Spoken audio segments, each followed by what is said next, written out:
Hi there, this is Lisa Schermerhorn, and this is Lisa's Mindset Podcast. And I have a really special guest here, someone who I've known for, I want to say we were just trying to figure it out, almost 30 years.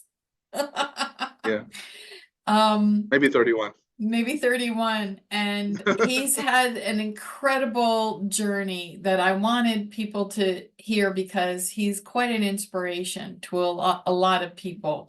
He's a testament to resilience, determination, and has a passion for continuous learning. He's an immigrant. He came here as a young child, and he'll tell you more about his story, but didn't speak English and really had to come up from poverty and work his way through and ended up going to Columbia University. And very proud of the fact that my ex-husband, Scott, helped you along that way, introduced you Yeah, to me, and we've been together since then, connecting. yeah, And Jose is also a martial artist with a black belt in Okinawan Karate. And he'll talk to you more about how that has influenced him in his life, given him a lot of um, skills around discipline and focus and perseverance. For over a decade, he's been a corporate recruiter, also known as headhunter, where he's interviewed over 10,000 professionals and placed hundreds of them across diverse skill sets and industries with a primary focus in banking and financial services. There's much more to his bio, but I'm going to let him tell you about himself on his own because he's a remarkable man, and I'm very proud to know him. And this is him when we first that was my graduation, right? yeah, high From school high school. Yeah, graduation. Yeah. yeah, So 50, So anyway, long yeah, time ago. welcome, Jose. And what I really wanted to talk to you about is, talking about your story and how you have overcome great adversity. And we were talking about this before we started recording, is that this is a story about empowerment and inspiration. It's not coming from a place of feel sorry for me. It's really about this is a man who Yeah, has really done quite a bit. So I'd love for you to share, your true humble beginnings. wow. I don't even know where to begin. Um, I guess I'll begin. I'll pick up where you left off. Empowerment, and empowering and inspiring. So this is to me, there's a big difference between the two. What I've seen a lot of times are, I've seen people that inspire, like, oh, you can do it. Go, you got this, da da da, positive mindset, which I know you're big on. I am too. But it's helping somebody, showing somebody how to do that, how to go and achieve their goals, right? Right. Like you can't, I'm a living testament that you can't do anything on your own. Like you can't do it alone. We have to help each other. We're all on this earth together. We don't know how we got here. We don't know where we're going, but we're here together for now, right? Together. And um, it's because of people like you and Scott, my karate teacher, um, people that really took an interest or for whatever reason saw potential, um, and saw desire, which is really important. Like when as a recruit, I can, again, I don't even know where to start or where to go. Like this is gonna go all Well, over you the know what? place. I'd But love for you to start out. I mean, how old were you when you came to the United when I came States? here, 6 or 7, Okay. Dominican Republic, And you didn't speak any English. not at all. You were living in where, the Bronx? Well, we moved around a little bit the first year, Manhattan, then out to Queens for a little bit, and then we kind of settled in the Bronx, in the South Bronx. Anybody who's a child of the '80s, would understand what that means. Like, Which was a war zone, it basically. was bad, really, really bad. Um, it was the middle of the crack epidemic in the country. I think in the country, I don't know, specifically in New York City, it was like the worst, but there are a lot of factors. There's a great documentary called Decade of Fire that Mm, goes into how and why the Bronx burned down. I mean, literally landlords are burning their own buildings. I've seen 6-story buildings burned to the ground as a child.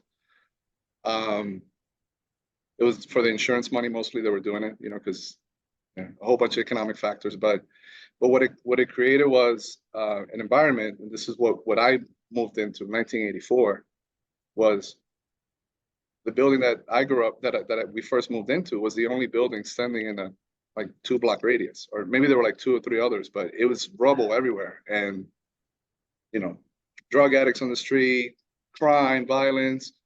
You ever seen the Guardian Angels? You know about the Guardian Angels? I saw the Guardian Angels patrolling the streets where I grew up. I remember one time, so I had an interest in martial arts since that time, since I started, because, obviously 6, 7 years old, scared to death, like to just go to school, like, that I'm going to get mugged or killed or something like.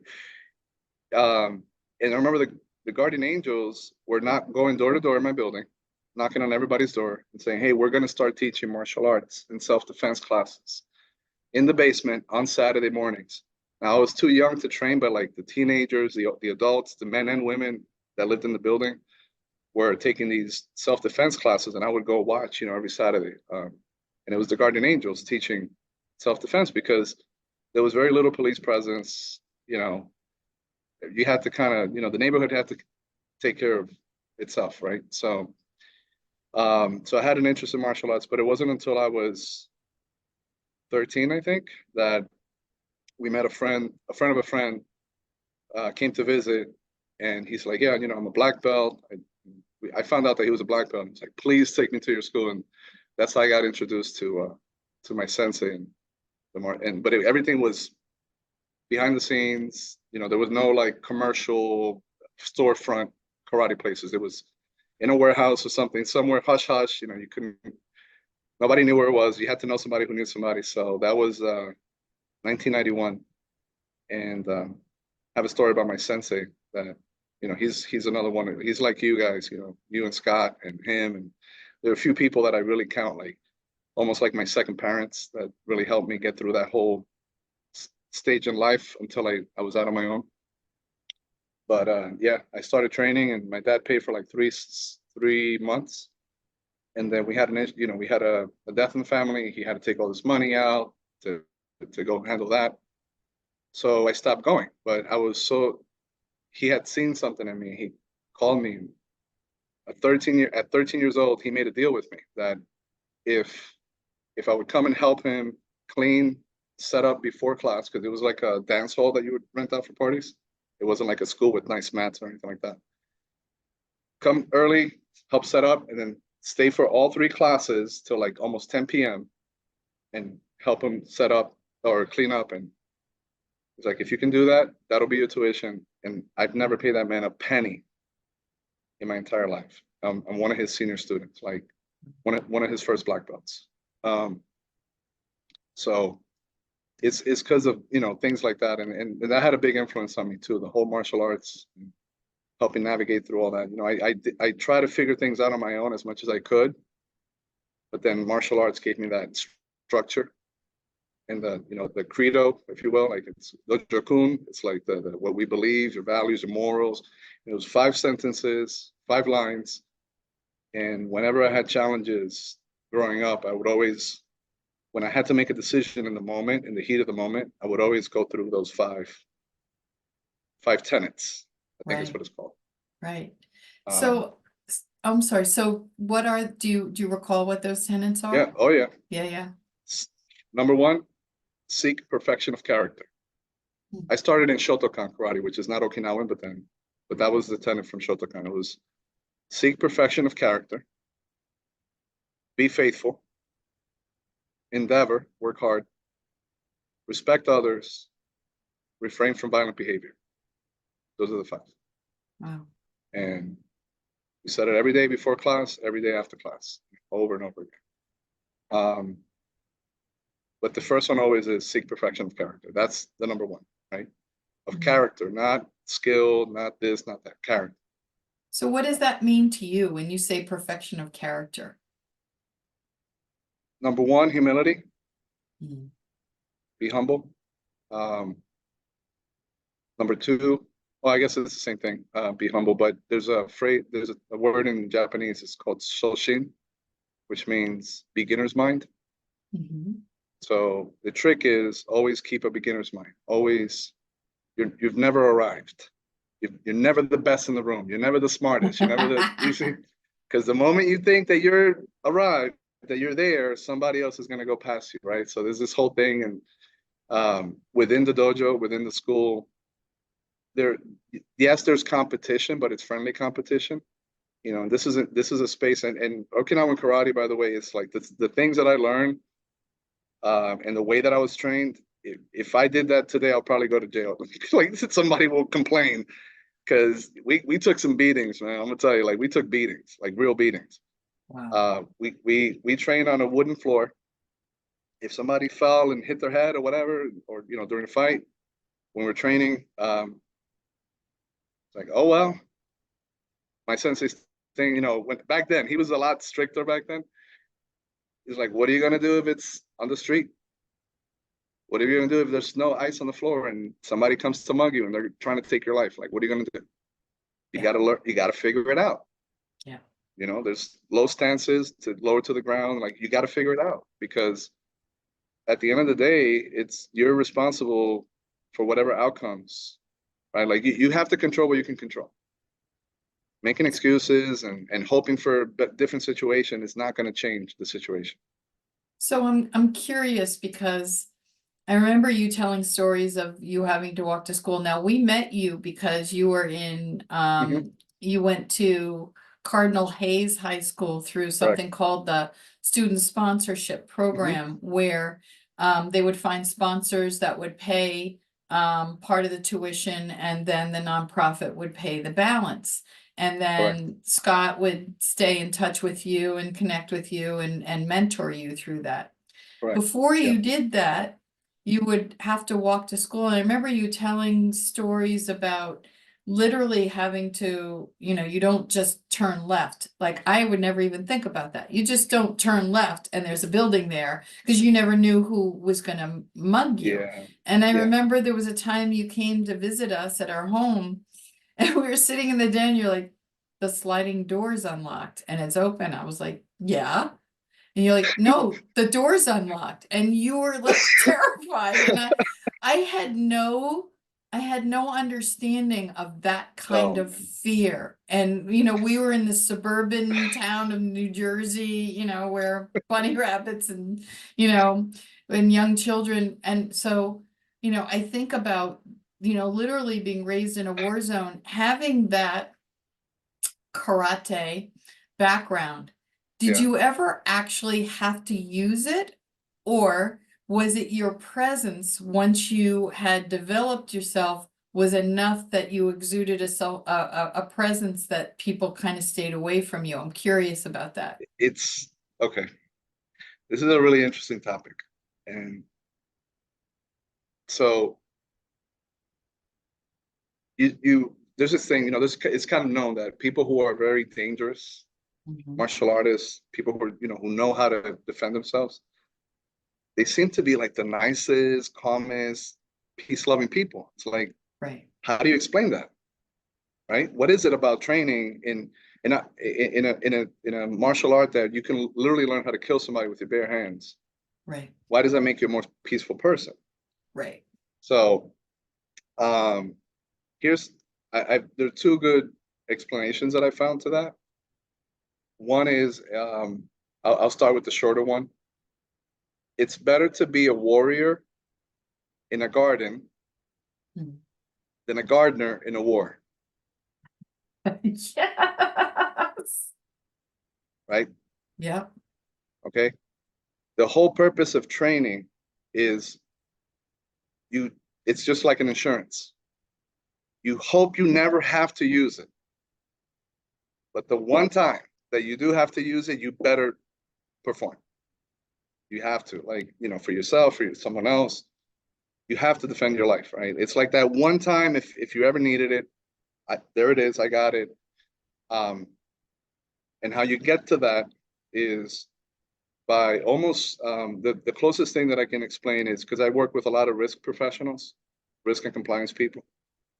you have to constantly think, what is the worst possible outcome? What could possibly go wrong? Hmm. And you train for that. So let me ask you this, because we spoke about this before we recorded, is you also in manifestation, in the belief of manifesting, you always want to focus on what you want, what you don't want. Right. So I'm curious how that works when you're focusing on worst case scenario. How do you reconcile that with not manifesting that? Do you know what I just find that really Yeah, interesting. I know what you mean. I'll say this. I don't live in that environment anymore. You know, I Right. live in a pretty good place, good neighborhood. My kids go to great school, like an awesome school. Um, so nowadays, do I think about worst case scenario? No.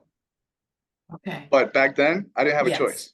Yes. Okay, I see that. I'm I just did saying, not have a choice yes. because I So was that living was in it. survival. Right. Yeah, That was I had. survival. It's not like, oh, I think it's like I know people that this has happened to. Right. It's not Right. like I think this might happen. It's like I live in the environment where it's going to happen. It's just the Right. probability of it happening is pretty high. So but that's a good point because I had to learn how to turn that off. There's Right. certain things that I can't turn off and I don't want to turn off necessarily. For example, you know, I work in a like in a pit, you know, I have salespeople, I work with other recruiters. So we work with these pits, right? Like bullpens with cubicles, like with the load thing.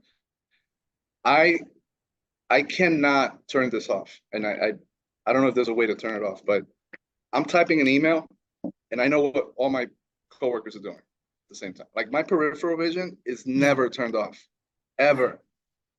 I can't help. Like right now, I'm talking to you. I see what's going on out the window here. Like I can't. I don't know how to. But that's something that I had to train myself how to do in the environment that I was in. Right. Right. What you're referring to is little things that you know most people wouldn't have to think about. But like when you turn a corner, what could possibly go wrong? Okay, well, if this is a building, right? There's a corner. We'll do it this way. If there's a corner and you come right around the corner, you don't know who's waiting around the corner. Right. So every corner you turn, you have to take a wide turn. Right. I actually use this analogy with my son who's learning to drive now. And I said, this is why we're pulling out of our parking. You know, we live like in a community. So it's like we have like this, you know, the parking, you know, people have their parking spots in front of their houses. And but you have like this little road. It's not really a road, it's within the community. I was like, you have to take a wide turn. It's like, why? It's like, because you don't know. There could be somebody with a stroller coming around the corner. It's like you know, you have to think. And I literally just had this conversation with him last night. It's like when you're driving, you have to think about what could possibly go wrong. You know, this person's not supposed to make a turn. Is it possible that he might make a turn? Yeah. Okay. So let me slow down because just in case, right? So basically, and I know a lot of people that you know still go through it. Maybe not to the same degree that I had to do it, but you always think just in case, what could possibly go wrong? So yeah, you know, there's a lot of manifestation that you know of things that you don't want to happen because you attract that and you don't think necessarily Right. about what can I do to change the situation. It's just kind of like always focusing on the problem, right? And Right. that's kind of goes back to what I was saying. So what I try to do as a coach, even as a recruiter, like I've been working as a recruiter now for over 10 years. I've been coaching almost as long as I've been recruiting. So as I was learning how the recruiting process worked, I'm telling people this is what you need to do to take control of the process. So I've been coaching just almost as long as I've been recruiting. And one of the things that I explain to people is that first you have to see what is actually true. Like, what do you think is true? What have people told you is true? But do you know the truth? Do you know how this actually works? And most of my coaching focuses on basically me sharing what I've seen from doing this now over 10 years, how the process really works, not how people think it works. And then once you know how it works, you could probably figure out the rest, right? And most people do. So, but anyway, but it all kind of goes back to this whole thing of always looking for never accepting what's conventional wisdom, I guess, like what people tell you have to believe. always find out for yourself. For different reasons, mostly because you can't rely on other people to, again, I don't know, I'm probably oversharing now, but you have to stand on your own 2 feet. And Yes.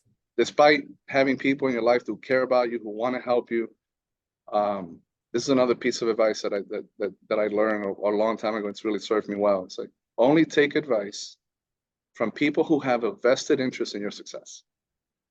Vested Beautiful. interest. Vested interest. Vested That's interest. beautiful. Because everybody has an opinion, Right. but if you do what this person says and it doesn't help you find a job or whatever, and does it affect the other person, or does it only affect you? Right? So you want to partner with people that your success is their success. Your sadness, your failure is their sadness and failure. Yeah. Right? That's who you take advice from. And so anyway, I'll leave it at that for now, because I could So, keep going. something that's interesting, I just want to give you a little sidebar. You talk about how you have that peripheral vision on all the Mhm. time. I don't Mhm. know if you know this, but in neuro-linguistic programming, NLP, one of the techniques that they teach us, taught us through Matt James anyway, it's called the hukalau. It's a Hawaiian practice where you actually take your fingers and you bring Mhm. them out to the peripheral view, and it puts Mhm. you instantly in alpha if you keep that gaze Oh, really? forward. And so what alpha is the super learning stage. So when you're studying and you want to Okay. learn things, you keep yourself in that stage. And then when you need to Really? take a test, when you need to speak, like when I go to speak on stages, when I practice, I put myself in that state. So that peripheral vision state is very hard for most people to stay in. So what does that say then? The fact that I can't turn it off. Because you lived it, you trained in it, it is embodied in part of you. Most of us don't live in fight or flight, right? Most of us don't grow up in a war zone, but your karate training and what you went through, you had to be super aware, Mhm. right? Like Yeah. I know a lot of people who have, come out of war, have PTSD. What's the thing they do when they go to a restaurant? They go to the back corner of the restaurant and they face forward because they have to see where everyone's coming from. They don't want windows behind them. They want to be Yeah. able to see everyone. And they're in that hyper vigilant state. But Mhm. what this does is puts you in a super learning state. Mm. So the fact that you're in that all the time, you absorb lots of That explains information. a lot. Yeah. That's really, really interesting. That explains a lot. Yeah, that's why Really you explains a you lot. absorb. So with your kids, and the audience can do this too, you teach them when you're studying and it's this lazy eye, just stare and you're absorbing information. And it's a lot of practice to stay in that state. I'm trying to think, how did I learn that? I don't remember. Yeah, I'm sure it was just something that you learned, but I just thought you and the audience, when you said that, I'm like, no wonder why you're so smart and got into Columbia. Yeah, that's really interesting. I'm gonna Because read up on that like that. you have the ability to absorb large amounts of information and recall it, right? Well, that explains why. So when I started college, when at Columbia, I try to take notes, sit in class, try to write everything down. I tried everything, like taking pictures and like, put the little recorder in the front of the room. It's like just, Yeah, um, but it at some point I realized that if I just sit near the front, just relax, yeah, like literally I would doodle in my notebooks and everything would just come in and I'm absorbing yeah, it and I'm categorizing as I'm listening and, comparing to what so that happened probably like after the first year. yeah. Yeah. So what I like to say is our greatest wounds can become our greatest gifts. Mm, And so I think about, what you have been through in your life and how you have used that to help others, you know? And yeah. one of the things, I'd love for you to share your story about how you got into recruiting and how your work is a little bit different. Yeah. So recruiting is literally something I just fell into. I just moved to Charlotte, North Carolina. Um, I had been looking for work, so I was in between jobs. Had a really difficult time, even getting a call back from job applications and all that, for months. And it was getting very stressful. Then I basically reached out. I didn't really have a network. I didn't know a lot of people in Charlotte because we had just moved. And I reached out to a friend of mine who, well, actually, I went to Cardinal Hayes with. We had every class together in high school, and he was here in Charlotte. So he managed people, and he hired temps through contractors through recruiting firms. So he called in a favor. They interviewed me as, I guess, as a favor because it's a client's friend or whatever, right? And the person who interviewed was like, "Wow, you actually might be good at this." I'm like, "Okay." So here, that was over 10 years ago, and here I am. So literally just fell into it. Like, I don't think anybody really plans to go into recruiting. It's just one of those things, right? You might go into human resources, but not recruiting. But yeah, it's been a blessing. And the first thing that happened was that when I started recruiting, I wanted to help people. Like, I went through such a hard time finding a job. Like, I'm gonna help people find jobs. And it's like, well, lesson number one: recruiters don't work for you. You don't pay their bills. Like, basically, it's the client, right? So who's the client? Would be the company who's hiring. They contract recruiting companies to go find them people who can do the job, right? And who want to do the job. So that was a hard pill to swallow. So I was like, oh, so when I was looking for work, they weren't really looking out for me. Okay, what else? What else don't I know? And that went, that took me on a journey, right?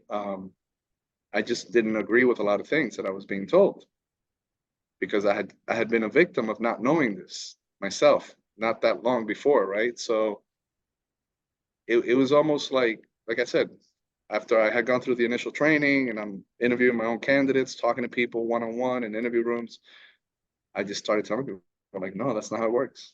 This is how it works. And, the resume and keyword searches and all this other stuff. Like, as I was learning it and investigating it, I was sharing with people, and I was even told, we don't pay you to coach. I had a meeting with the attorney that was the attorney for that recruiting firm. And I say, hey, look, is there a conflict of interest here? Like, well, as long as you don't charge people, to coach, if they're calling in because they're looking for a job and you want to help them, you just can't charge because that's a conflict of interest. You can't have your own business with these candidates. I'm like, okay. So a lot of my coaching for the first few years was all pro bono. And then I got involved with nonprofit organizations like Chambers of Commerce. I coached a lot of those. Their members. Project Management Institute. I did a couple sessions with them. Project managers, PMPs. But really, most of the people that I've coached and helped were people that were looking for work that I was talking to as a recruiter. Like, hey, this is, and to this day, 10 years, I still do it to this day. So when I say that I've coached thousands, easily over 4,000 people, Wow. It's no exaggeration. Anyway, so there's a whole lot more that I can go into when it comes to that. But yeah, the big thing is, what I really realize is you have to become outcome independent when you're in the zone, when you're trying to help people, whatever, when you're following your calling, you have to be outcome independent, not self-serving. Like, I'm only going to talk to this person if I can get a commission out of it or something like that. That's not it. It's being in the moment, being present, putting yourself in the other person's shoes. Like, the day that I stop being compassionate or empathizing, I think that's the day I'm going to stop coaching and recruiting. That's No, but I what don't else see is that it? in you, I don't. yeah, It's I not. don't see that in It's you. not in my DNA. It's No. and I coach recruiters too. I teach recruiters how to recruit. But my approach is very different from what they think, a recruiter should be doing. It's not self-serving at all. It's I'm here as a resource to help you become, achieve happiness and success, to keep it simple, right? And I place happiness over success.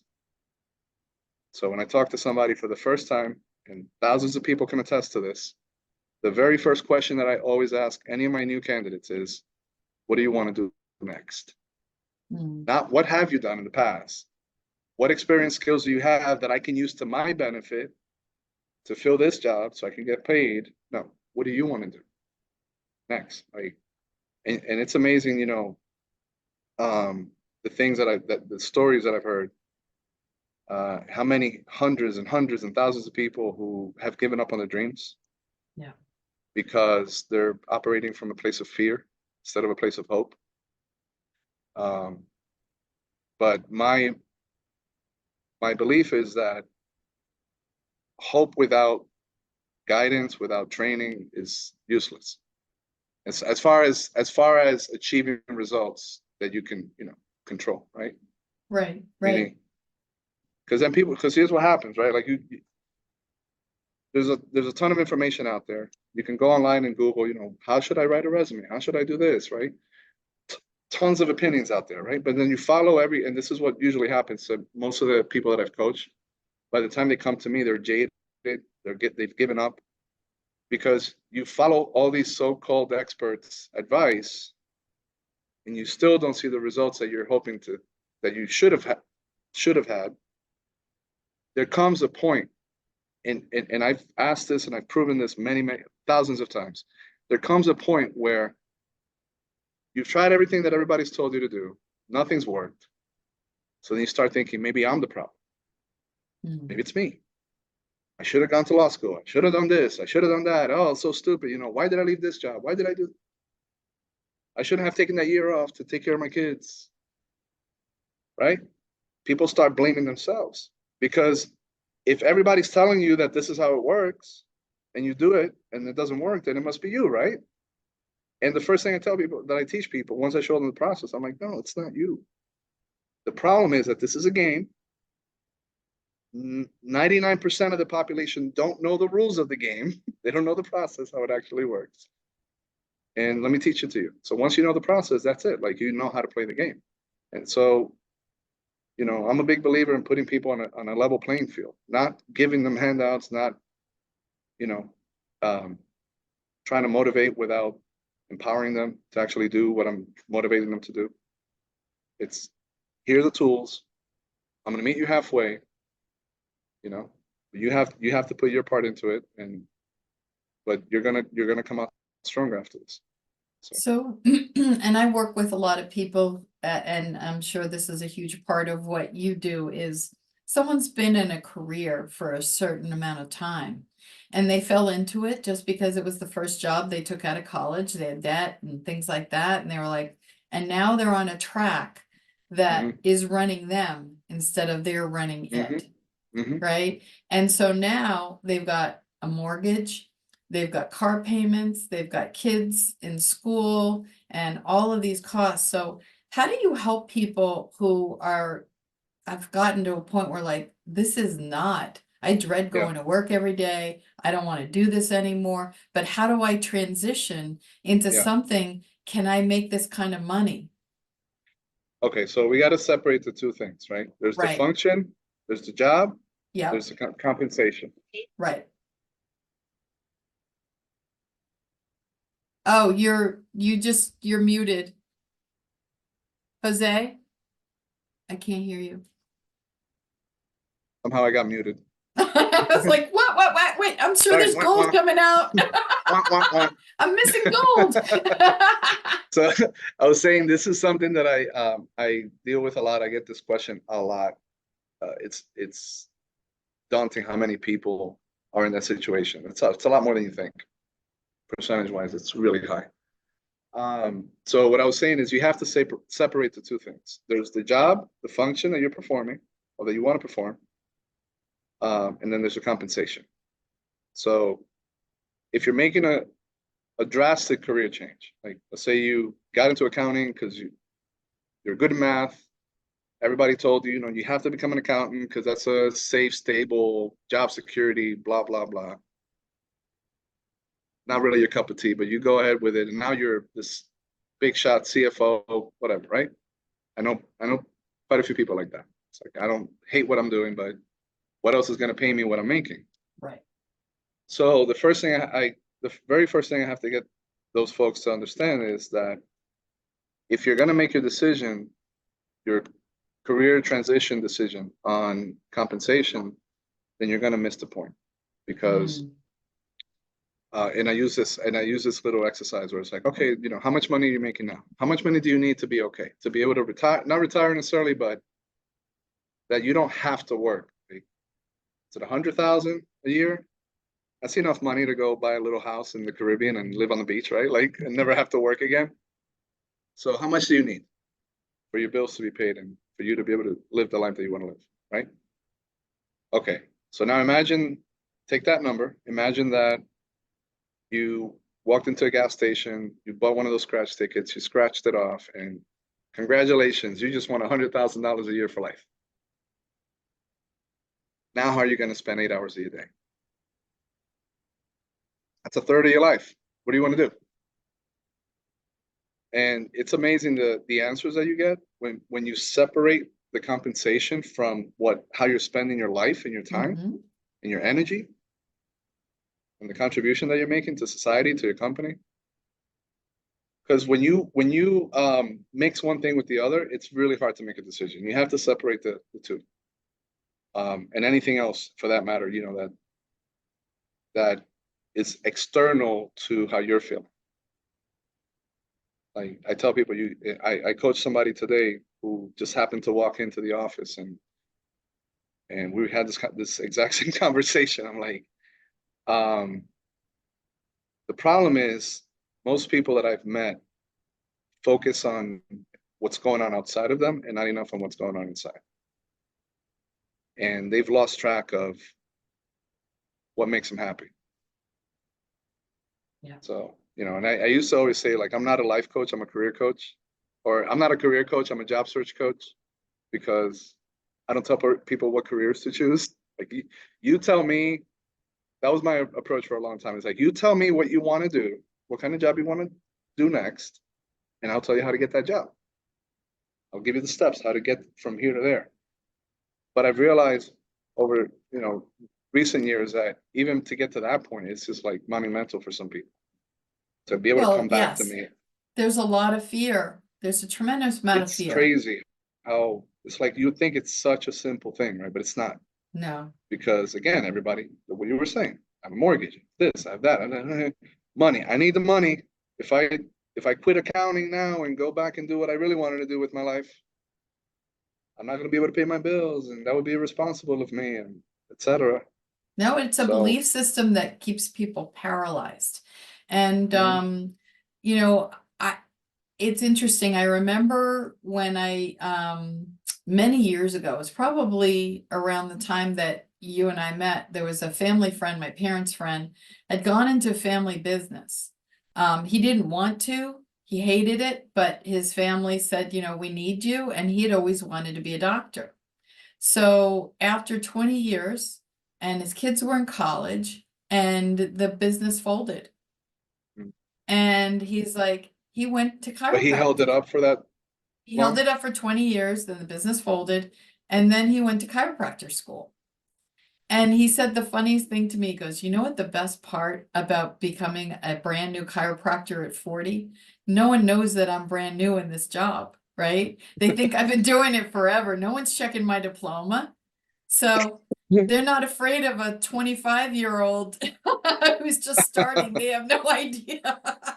Right. And you know, people also forget about their own personal life experiences and how valuable it is, because my understanding is a lot of companies would rather train you because then you don't have bad habits. Is that correct?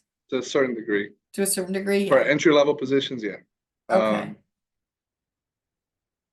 I'll say this. I think from all the different hiring managers, teams that I've worked with over the years, the best ones were willing to train. And when I coach, the interview coaching that I do, I try to keep it real simple and make it real intuitive.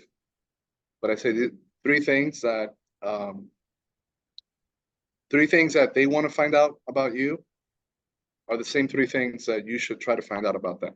And because you're both trying to make a decision, right? Like when you go to an interview, Right. they're trying to figure out, is this the person I want to commit to? And you should be trying to figure out, is that the team I want to commit to, the company I want to commit Right. to, the job? So the three things are, can you do the job? Do you have the skills, experience to do the job? Number one, obviously, right? If you don't have that, then you're done, right? And in a candidate, you as a candidate, you don't want to take a job that you feel you're going to fail in because you don't have the right, skills, right? Right. So there's that. There's culture fit is the second thing, right?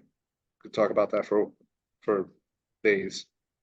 And the third thing is, do you want to do this? Do you want to do this job? So if you get an offer, do you know whether or not you really truly want to commit to that? Is that what you want to do, or are you just taking a job to get a paycheck? Or because you're afraid that if you don't take the job, so that's a huge one. And what I've seen over and over again is that the people who like if I'm gonna hire somebody, I would put that last one above everything else. Like I would rather hire somebody who truly, really knows and is adamant, like this is what I want to do, and because this is what gives me satisfaction, and this is what I enjoy, this is what I love. Almost every single time, nine times out of 10, that person is going to be way more successful at the job than anybody else You know, because they're I'm going to sorry. put all the time, all their energy into it, nights, weekends, whatever it takes. I had a guy who came from, moved down to Charlotte from New York just on a, not a whim. Like he had such determination. His first name is Ruiz. I wish I remember his last name. This kid, and I call him a kid because he was pretty young when he moved down here. He's like, I am not leaving. He left his wife and newborn up in New York. Got on a bus or no, drove down to Charlotte, stayed in a hotel rented a motel for a week. I met him when he was going from recruiting firm to recruiting firm. He's like, I am not leaving without a job.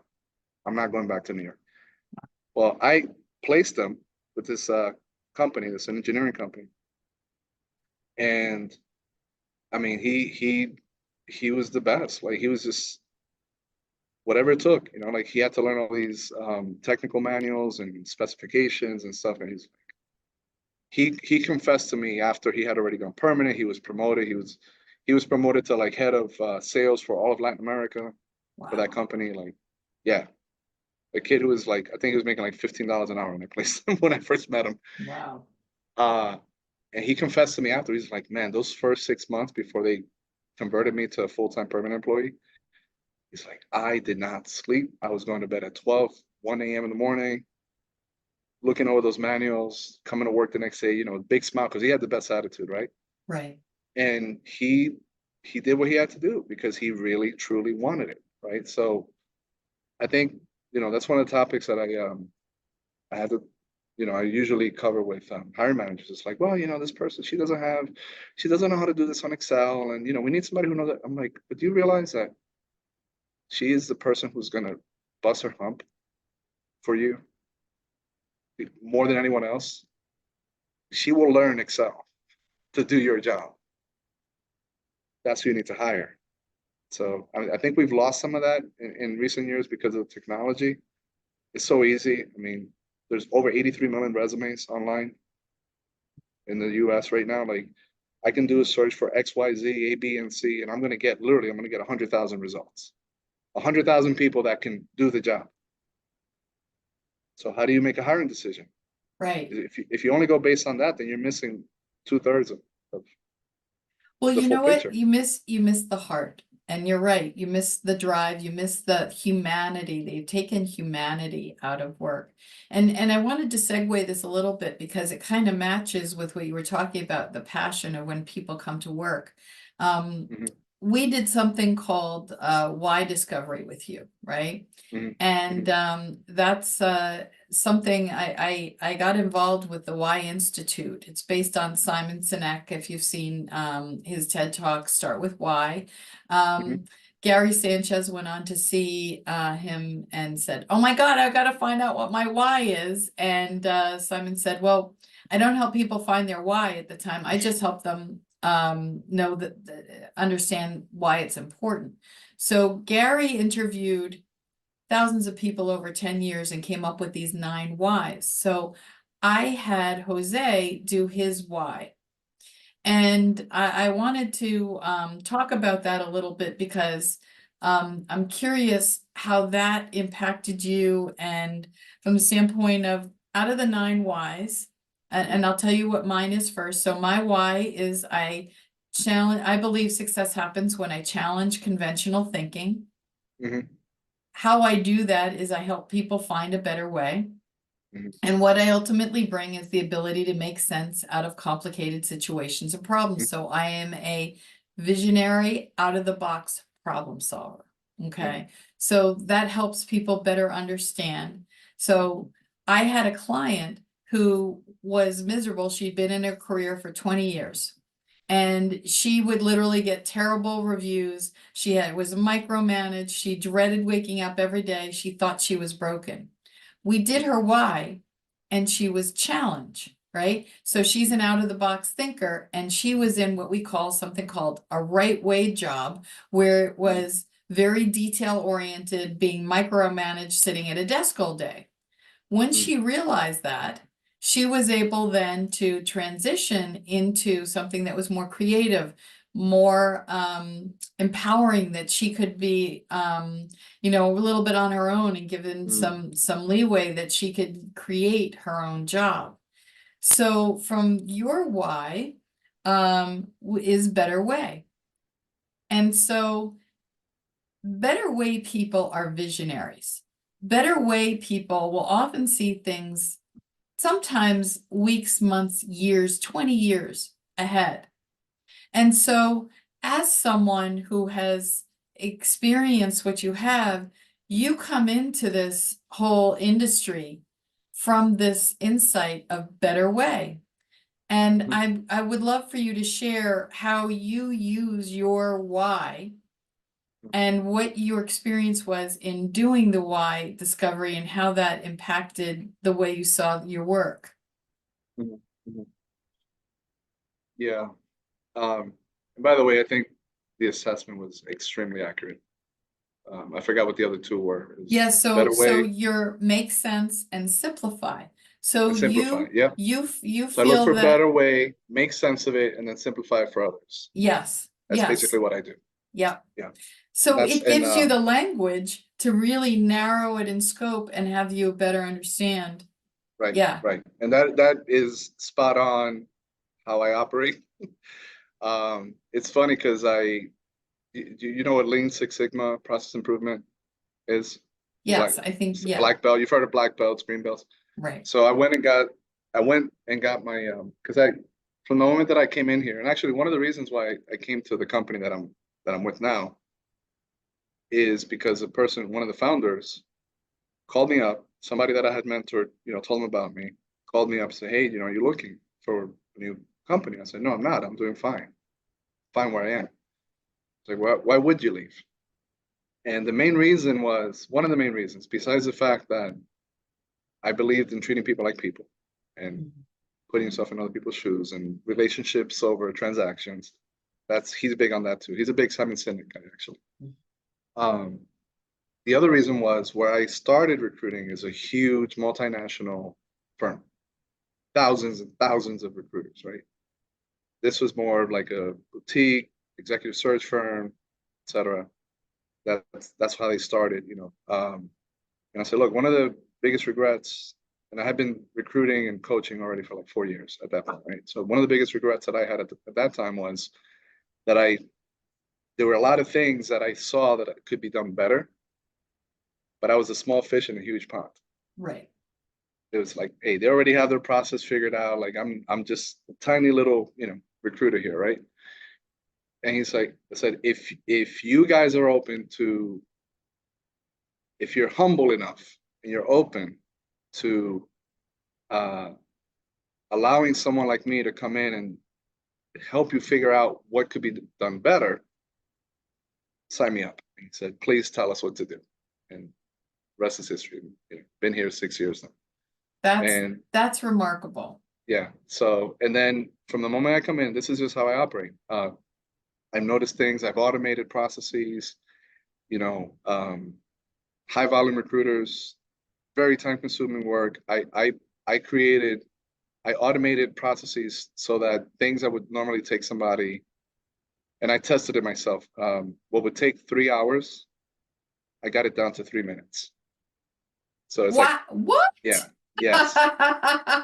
So you know, like when you post jobs, people apply to the job. You get your inbox full of emails with resumes attached. So to create a profile for each of those in the database, it was a manual process. You have to download the resume, upload it, or copy, click and drag, and do this. And I automated that whole process to the point where like literally it takes a few clicks and that's it. So it's like one recruiter can do the work of like 10 recruiters. Wow. And that I did all that before I got any formal training. But then I was like, you know, maybe I'll go get the Lean Six Sigma training, right? The green belt. It's process improvement to manage, you know, to improve processes and manage projects that were focused on process improvement. And I went to the class and we're learning all this stuff, and I'm like, isn't this common sense to everybody here? Am I the only one? Like, this is just common sense, guys. And people are like, ah. I'm talking to the professor. I'm like, really? Like, wow. I mean, don't get me wrong. I did learn good tools there, but I haven't really used the tools. The most useful thing at the time that I learned from going through that was really starting to see people, like the right people in the right roles, how people make decisions, and why, like, even though you might have the right solution, it doesn't matter. What matters is whether people are going to adopt it or not. Like, right. did they come up with the same conclusion as you did? You know, so that they feel that they had the solution all along. So it was that kind of like psychology of people Right. and organizations that was kind of new to me at the time. And then that kind of took me on a journey with behavioral psychology. I can't even tell you how many books I've read and listened to on the subject. And the cool thing is I get to try it out every day because that's all I do. I talk to people all day. So I just want to getting back to your why though. Oh, sorry, so the go ahead. why. So basically, how I do it is instead of just talking at people, this is what you need to do, da da da da da. I first try to understand what their set of beliefs are first. Mm-hmm. What have you heard? What do you think? You know, or I'll give them like, and this is all based on facts. Like I'll give them actual numbers of, you know, for example, there's 700,000 resumes in the city. 200,000 of them have the word Excel in them. What percentage of those do you think have this additional keywords? Like, you know, well, you know, 25%. I'm like, no, here's the actual number. And when they see the actual number, it's like less than 1%. It's like, Wow. what? Yep. So now, so basically, it's kind of like trying to think of a good analogy, but it's you put. I believe in you put the information in front of people. At least this is how I prefer things, right? Like, I don't want the spreadsheet or the PowerPoint presentation with the numbers. I want to see the raw data. Show me the raw data. I'll figure it out. Like, I want to see if I can come to the same conclusion or a better conclusion, right? So that's just how I operate. That's what I expect from people because I am very analytical. So I try to respect that, and also I understand that if you just tell people, no, that's not how it works. This is how it works. You're just one more opinion. Right. Right. I'm just one other recruiter over here or career coach giving an opinion. I'm like, no, this is not an opinion. This is a fact. So when I used to do live workshops with some of the organizations that I used to that I started coaching with, I'd be in a room. I remember this one time I was on a part of a panel, heads of talent acquisition for a major bank, like a Fortune 50 bank in the US.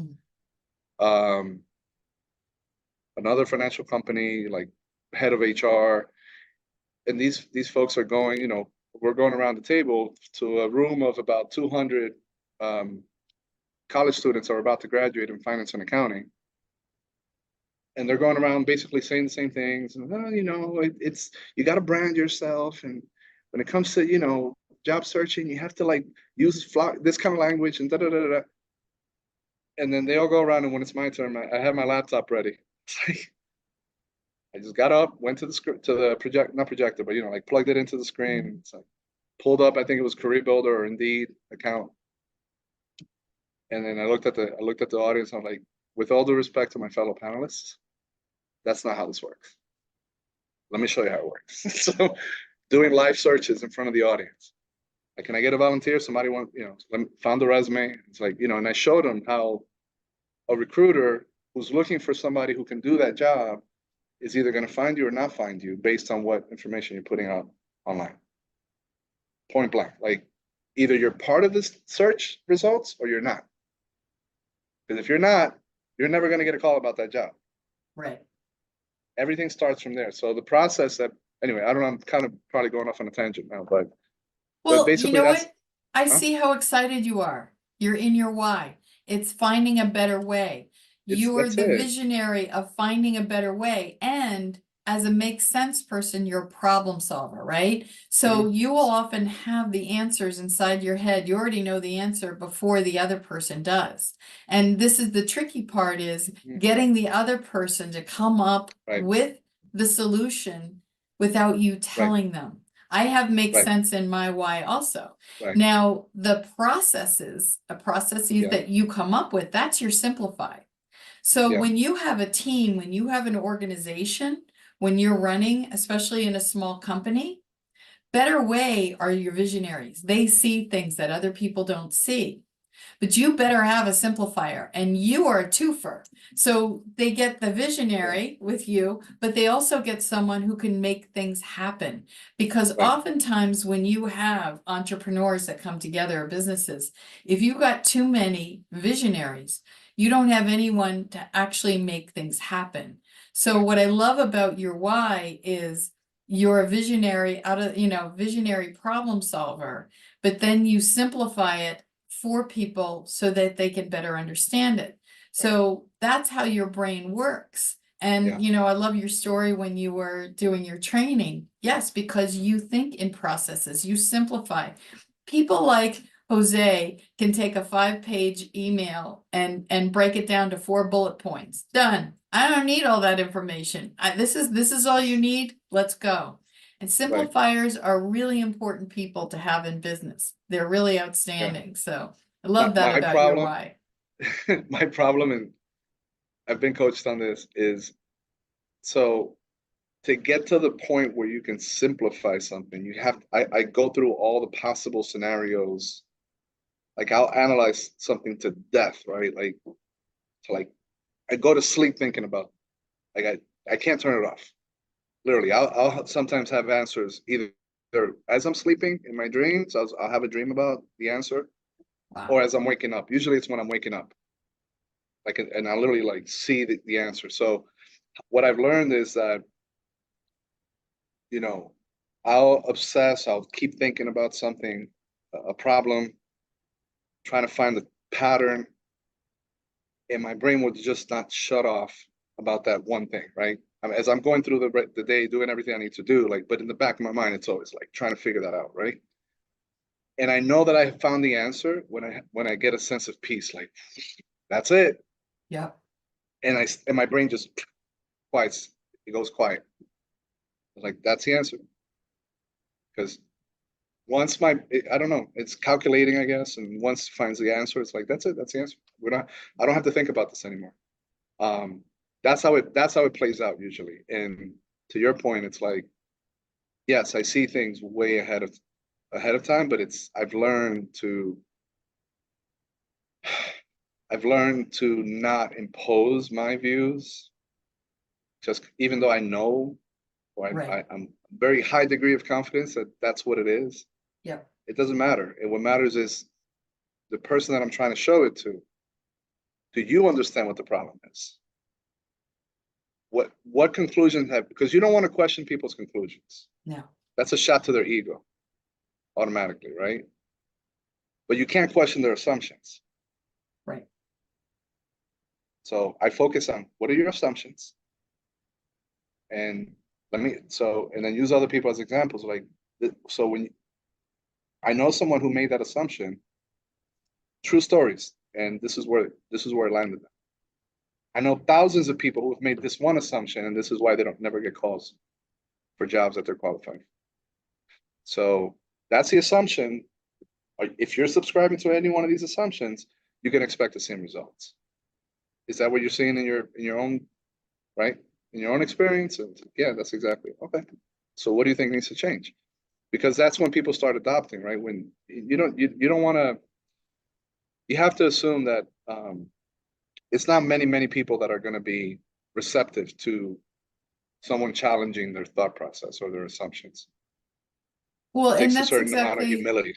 that's exactly right. I just wrote down self-doubt and critical thinking. Because there's so much about the way we are trained as human beings going through the school system, right? Because they almost push the critical thinking out of us. For many conventional schools, it's like, I'm going to take a test. I have to answer to get an A. I have to answer to what the teacher wants, not necessarily what I believe. So I now am programmed to answer for what other people are looking for. And I think one of the biggest issues is the lack of discernment and the lack of critical thinking, because people are afraid to really step forward in who they are. They're too busy worrying about, am I going to get this job because I have to do what they require of me. Exactly right. Exactly right. That's one of the first things I have to teach people when they're going through this process, and when I'm coaching on people on how to interview, how to go on interviews, right? Candidates. Right. First thing is, what is your ultimate goal? Like, how do you know that this is a successful interview? 95% or more people say, if I get an offer, right, then I know it was a good interview. Well, how do you know that do you know that's the offer you want to accept? What if you have multiple offers back to back? Then how are you going to know which is the right job, right company for you that falls in line with what you want to do long term, right, with your career goals and everything else? So is getting the offer the end all be all, or is it you really getting all the information that you need to be able to make a decision which way you want to go? That's really the goal of an interview. So the analogy that I've used for 9 years now is when I send people on an interview, they say, I'm sending you on a blind date. That's what it is. It's a blind date. That's what it is. Yeah, I've been on a blind date from hell. It's not pretty. You guys know a little bit about each other, but you haven't gotten a chance to really meet. And so then then I explained the whole psychology behind it, and especially culture fit. That's a big one. How do you determine culture fit? Like, how do you build rapport? Like, there's actual things happening in the brain, and how people come to those conclusions, how people form, not judgments, but how they form, how they categorize you, right? Like how they're going to remember you. Yes. Hey, Lisa is, resourceful and out of the box thinker and this and the other. Like, how do you get somebody to come to that conclusion about you? There's a lot of psychology behind it, right? So I explain the psychology, and the communication piece too. Like, how do you communicate that, right? But yeah, it goes back to that. I mean, it's so much of life, really. Like, one thing about recruiting, and when you do this long enough, you really start to learn people. That this has been so valuable, like just being in this field for over a decade now. I feel like I can go and do anything now. Like I know people. I know people. And I didn't know psychology per se. I never studied psychology until I did it on my own and started listening to all these audiobooks and everything, and applying it and testing it out with 100 people, and then coming back and testing something out with another 100 people. So it's like I'm doing like field experiments every single day that I'm doing this. But what makes you so successful, what I hear is because you're doing what you love, you're helping people, people are grateful for you, and then the money comes. Yeah, If you go yeah, for the bottom line first bingo. and there's no passion in it, you're just churning out clients. And Yeah, here's the thing. Do I want to hire a recruiter who has good results and keeps people in the right positions for long term? Or do I want someone who's just gonna throw me a bone and get someone, in a position? So, just because, yeah, yeah, and just to fill a job, because yeah. it costs a lot of money to hire and train people. Mhm. It's an extraordinary amount of money. So Yeah. you want to get it right the first time. So Jose, for someone who is looking for a job, um, are you specifically for the financial industry you were saying, or do you work with anyone? Who are the kind of people who you're looking for to work with? So I've recruited the whole time that I've been in recruiting. I've supported major banks, financial companies, broker dealers. But what a lot of people don't know is that within even just one of these major banks, there are so many different skill sets that they hire for. I've placed attorneys, I've placed supply chain people, all kinds of legal, what else? Project managers, technical translators, and like there's, it's like a microcosm of the economy. Yeah. I haven't placed nurses, like I don't recruit for nurses, but anything within like an office environment that you can think of, I've probably seen it, heard it, know people who've done it. But just by nature of the clients that I've supported over the last 10 years, yeah, a lot of those. So any skill sets within a major bank or financial company, I've probably seen it, heard it, recruited, placed people in it. But here's the thing, with the coaching, it doesn't matter what the field is. It doesn't matter what the job is. The process is the same. It's a very simple process. I've simplified it to, I think, 5 steps, maybe. How most people think it works is they think that once I get a call for a job or an email, right, for a job, whether that's because you applied to the job or your resume, your LinkedIn profile was online, somebody found it, they called you.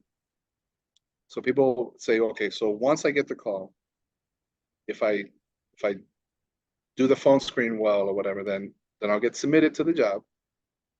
If that goes well and the manager likes my resume, then they're gonna request an interview. If I interview well with the client, with the hiring manager, then I'll hopefully get an offer, right? And that's it. I got a job. So, but what everybody misses is that there's a preliminary step. Before somebody can call you, they have to find you. And it's crazy because that's the only thing in the entire process that you can possibly have any control over. What information am I putting out to the whole world that will hopefully lead to me getting a call about a job that I want to get called about?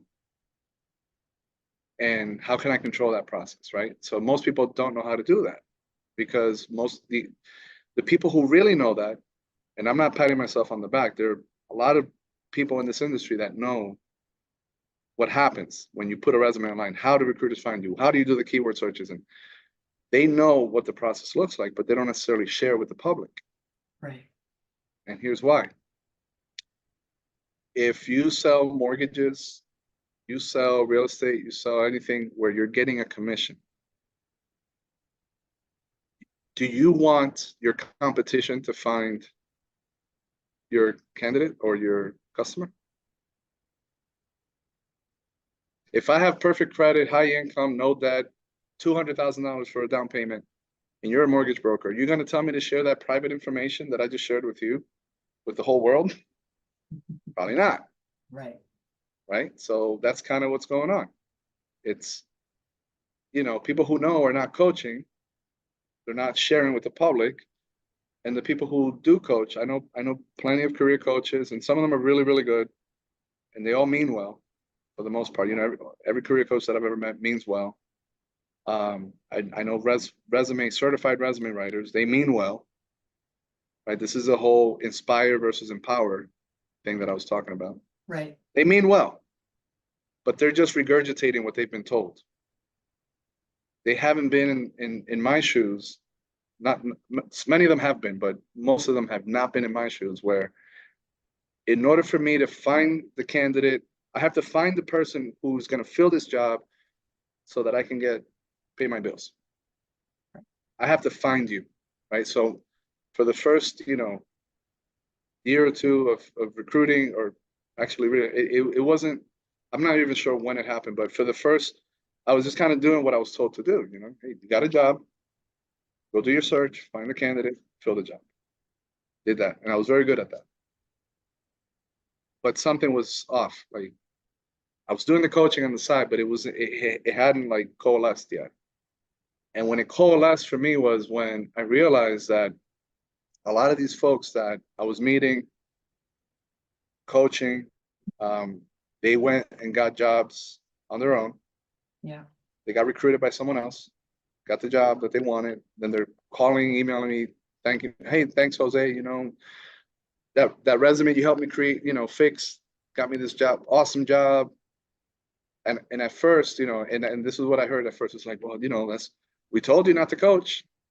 You just lost a candidate. You just lost a commission. I was like, yeah, but I gained a friend. And these are people that to this day are in my network and know me, trust me, friends. They're friends. Right. I've helped them. It's the Right? long term, right? It's a long The term. relationship. It's That never not goes that, away. yeah, that doesn't Never go goes away. away. Yeah. And when it started to, I guess, when the two things kind of started coming together was that when I needed to, let's say I had a job and it was a very technical or very high level, they needed somebody like very high level. I would call somebody at that level who got to that level sometimes because I coached them. Right. Hey, Johnny, I need one of you. Who do you know? Jose. Okay, Jose, hold on. And they would go on there now and they would start recruiting for me. Gladly doing it. Like, hey, let me call around. Let me ask some of my friends, right? And then I'll get a call and say, hey, Jose, I don't talk to recruiters, but Johnny told me to call you, and if he trusts you, I trust you. So when that started to happen organically, yeah. and I don't know when this was, maybe 3 years, 4 years in, the job got easier. I wasn't so worried anymore. I wasn't so worried as much about the outcome of, am I going to fill the jobs? Am I going to get this commission? It just kind of started happening naturally. And it reinforced that by what I was sharing and, by helping my network also had, what's the word that I'm thinking of? It paid off. Right. It came back, what goes around comes around. It came back, and it's been coming back for 10 years now. So it's kind of really freed me up, and it's confirmed that, I started coaching, like I said, because it was the right thing to do. I wish somebody had done this to me when I was looking for work. And that's a beautiful motivation for you, because you became who you were looking for. That was my motivation too. I became who I was looking for 25 years ago. And so you are a perfect example of finding a better way in your industry. And time has gone so quickly. We're already up to time. Has it been an hour yet? Oh, yeah, wow. It has been an hour, which is amazing. So what I'm going to do is I'm going to have your links for people who would like to contact you and reach you.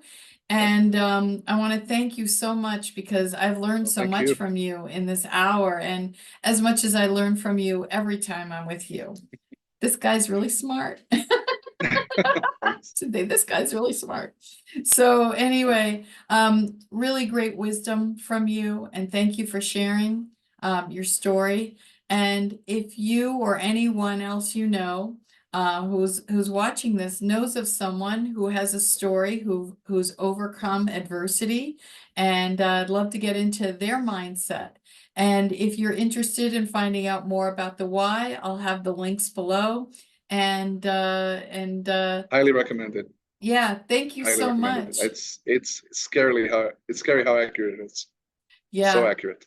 Yeah, Yeah. it was so accurate for me and it really changed the way I saw myself. So yeah, that's why I got certified in it. Yeah. Smart. So anyway, you hang on, but I'm gonna stop the recording. So thank you so much for being here. Thank you.